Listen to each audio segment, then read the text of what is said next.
if we were to break that up, we have our head is 1/3, 2/3, 3/3. 1/3, 2/3, 3/3. All of these are the same size.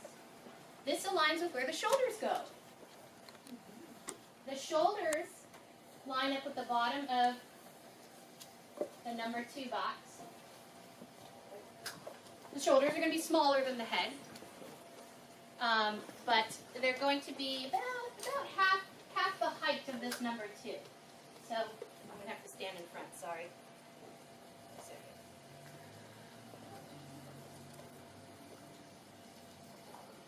And they're going to be as round a circle as you can make it. Right there. So if I were to take this line here, this line's up here, this line's in here.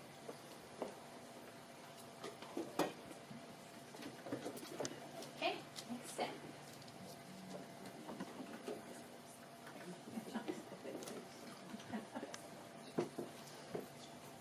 Okay, stop there. We're calling these are our joints.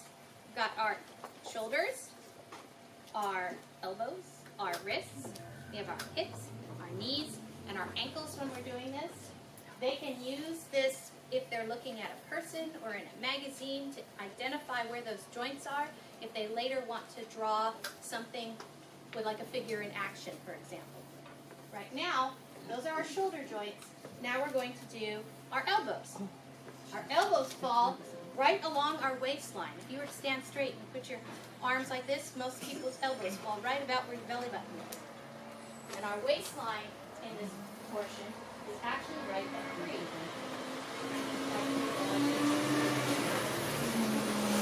And we want those joints to line up. So if you were to imagine a line, your arms coming out right from the center of that circle, then you would match that circle. And our elbows are going to be smaller than our shoulder joints.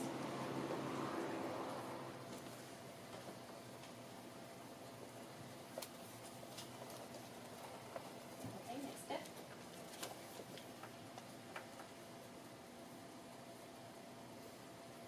And now we're going to do our wrists.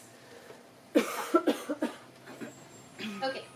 So our wrists are even smaller, and we still want them to connect, and our wrists are going to go, this is number 4, at the bottom of 4. We're going to go just below number 4.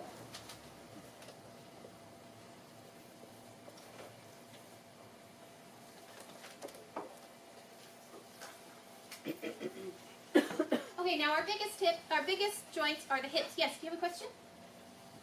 I thought I saw a hand go up. Okay. Our biggest joints are our hips.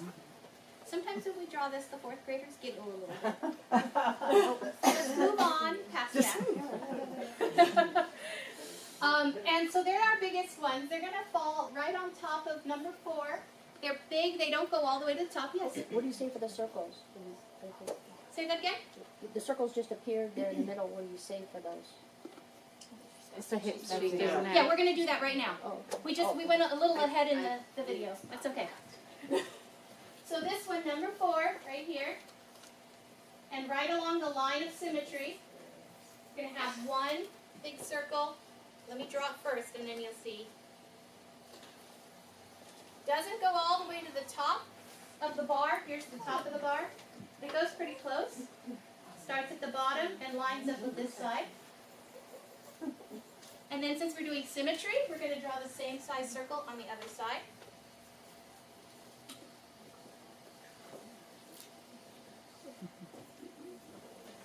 Those are our hips. Now again, if we were to imagine a line coming right from the center of the hips, just going down lightly, straight down, you can see where our legs, other joints in our legs are going to align. Okay, let's move forward on the video. Stop, please. Bar number 6, halfway between bar number 6 is where our knees go. Our knees are going to be smaller than our hip joints, but they're going to be just a little bit bigger than our elbow joints. So that is at 6, halfway between 6, here. drawing off to the side, and sometimes when I draw to the side, it makes my proportions bad. Okay, and that's our knee joints. Okay, let's go on. All right, stop. Now we're going to do our ankle joints. Those bigger than your wrist joints, smaller than the knee joints. Right here at line 7.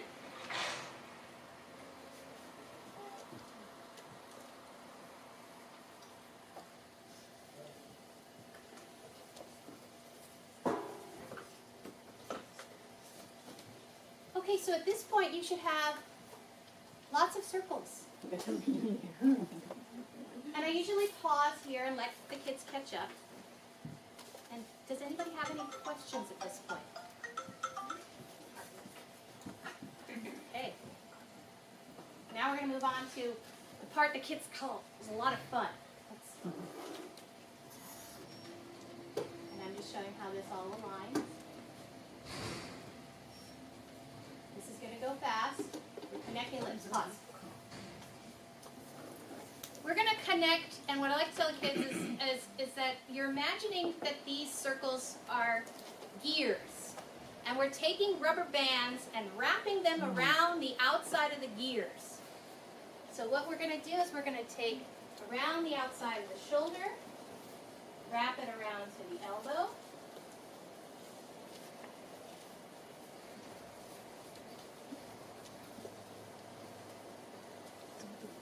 and remember, we're still drawing lightly. Okay, I'm going to do the rest of the joints real quick.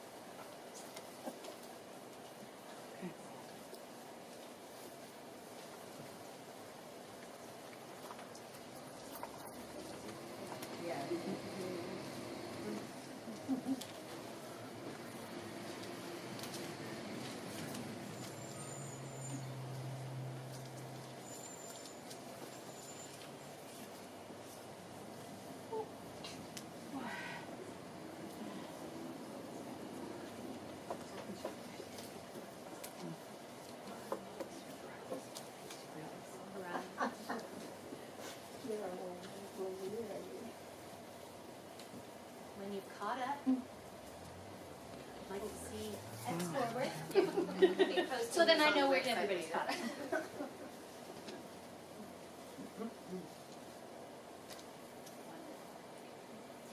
Now, it's always nice to have at least one assistant, maybe two, when you're doing this lesson. One person can be doing the drawing lesson while the other assistant or two assistants are walking around.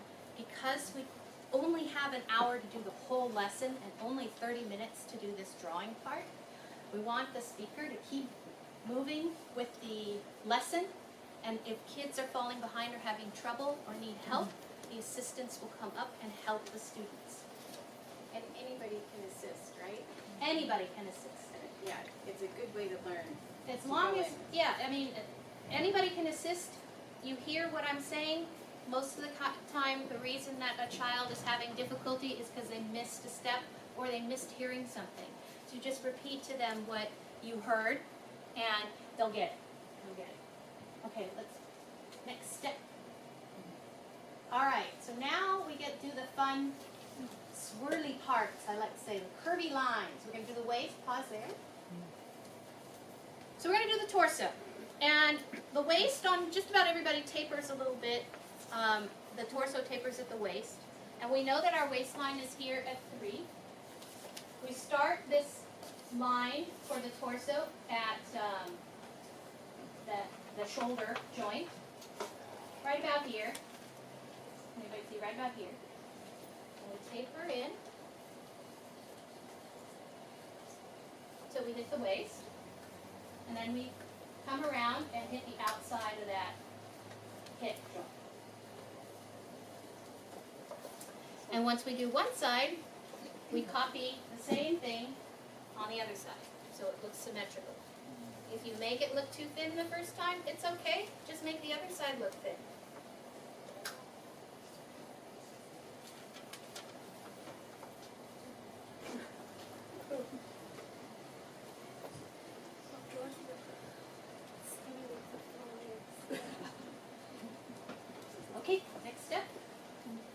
Now we're going to do the neck. Pause, please. Oops. Okay. I want everybody to touch the side of your neck and see where does it come up and touch your face. It's like right under your ear, if you feel that. A lot of times when you're learning how to draw the figure, people draw a very skinny neck because they start way down here by the chin and then just draw a straight line. You don't think, okay, where would the ears be? Where would the ears be on my mannequin? We call these mannequins, by the way. Where is that? Okay, well, it's not going to be way down here. I think the ears are going to be right about here. I'm going to take one side, right about there. That looks good neck and ear connection.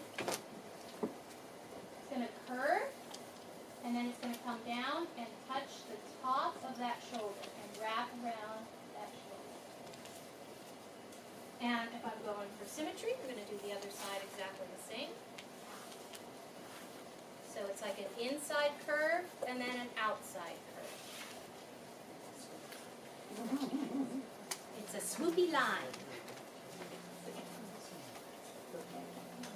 Did I get my symmetry?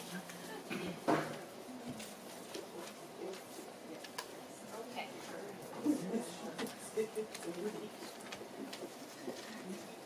All right, next step, we're going to talk about hands and feet.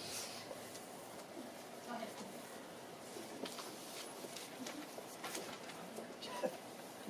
When you're relaxed, your thumbs point towards the body. Okay, go ahead and pause. So I like to do this. I like to get my hands all relaxed, and then I'm just going to stand. My thumbs are pointing towards my body. We have a tendency to draw right? So I remind the kids that if we're going to do a hand with a thumb or something that looks like a thumb, we're going to point it inwards. But you don't have to. If you feel like you don't want to draw a thumb, we're going to draw paddle hands. So there's two different kinds of hands you can draw, and this is up to the kids to decide, or up to you to decide. You can do a mitten with the thumb pointing inward, or you can just do a little paddle, which is basically just a trapezoid shape. I'm going to draw mittens on mine. I usually start with the thumb, and then a round circle for the mitten. You mentioned the proportion of the hand. Yes. The proportion of the hand, if you look at your face, pretty similar. When you're looking at this in this section here, it's not going to go all the way down to the bottom of 5. It's going to go a little past halfway.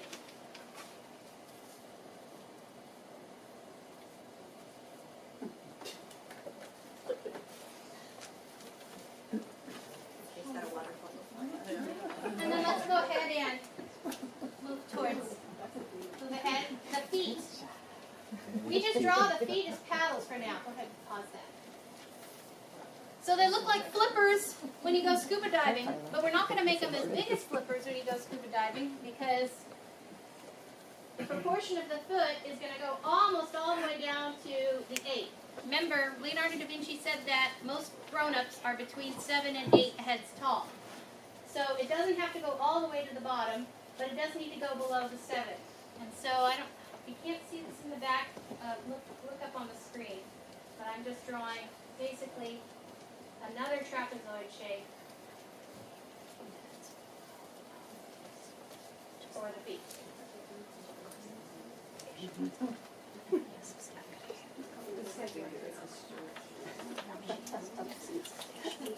Okay, so this is our completed mannequin.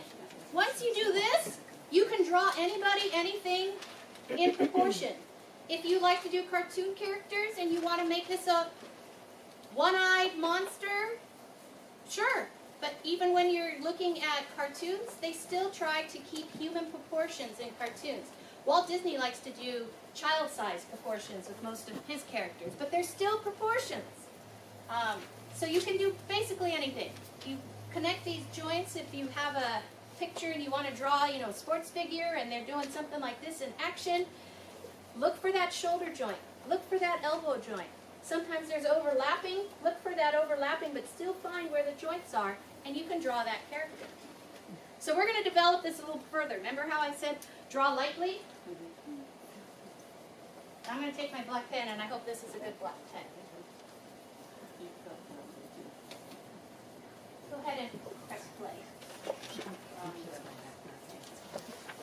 Start with the head. And now if you want, writer's script is good because we're going to do real detail. So we're going to outline that. Now I'm going to I'm putting some clothes on this character.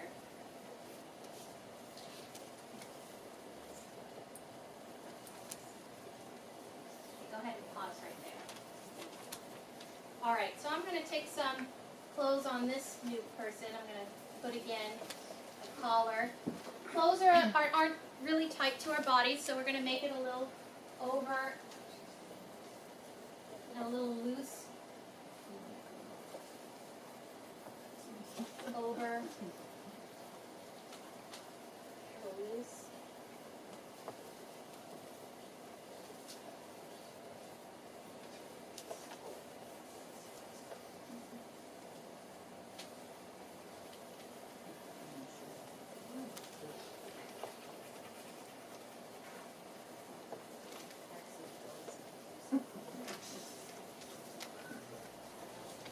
And when you go around, like, let's say exposed arms, just go around the outside edge.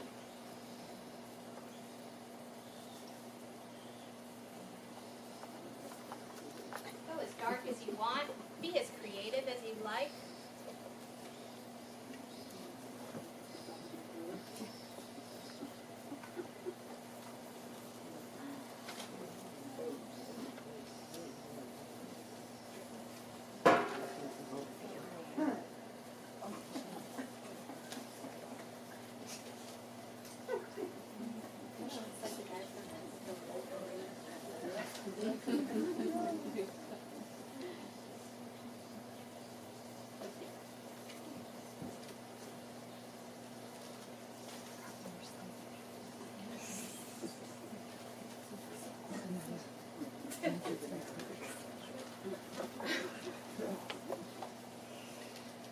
Now I've been teaching this lesson for more than 5 years, so I have my way of doing this really fast now. So it's good to take your time.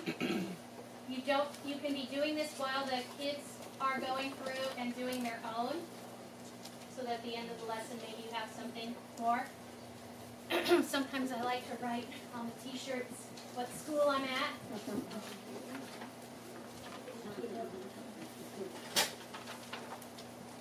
Kids like that.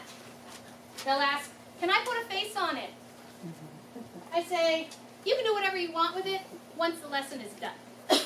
We're going to talk about proportions for a portrait in a later lesson, and I'll teach you how to do a face.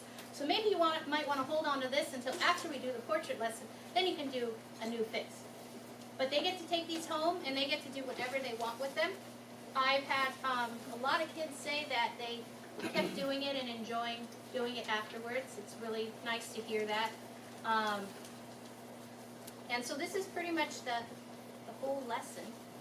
Then we ask the kids, okay, let's share what we've drawn. Would anybody like to share what we've drawn?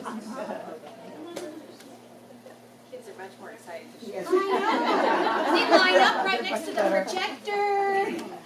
Sue, let's see what you drew. Drew a big man. There we go. Oh, he's a football player, huh? Yeah. Yeah.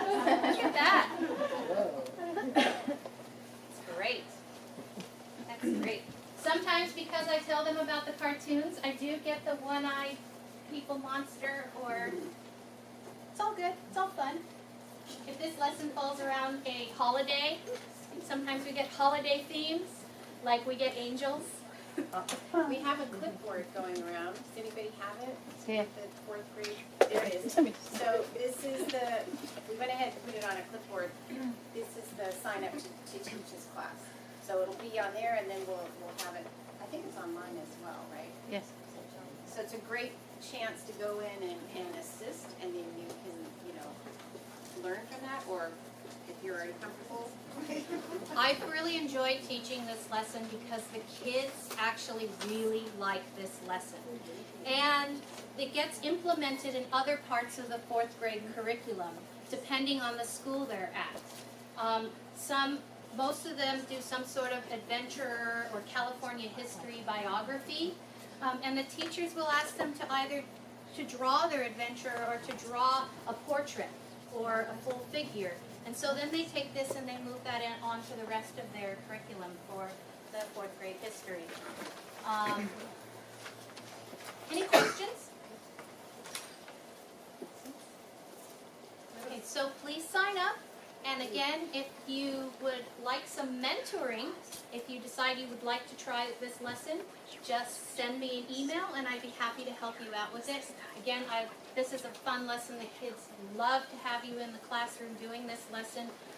It is one of the few lessons where there aren't too many squigglies and stuff like that going on because they really do follow the directions step by step.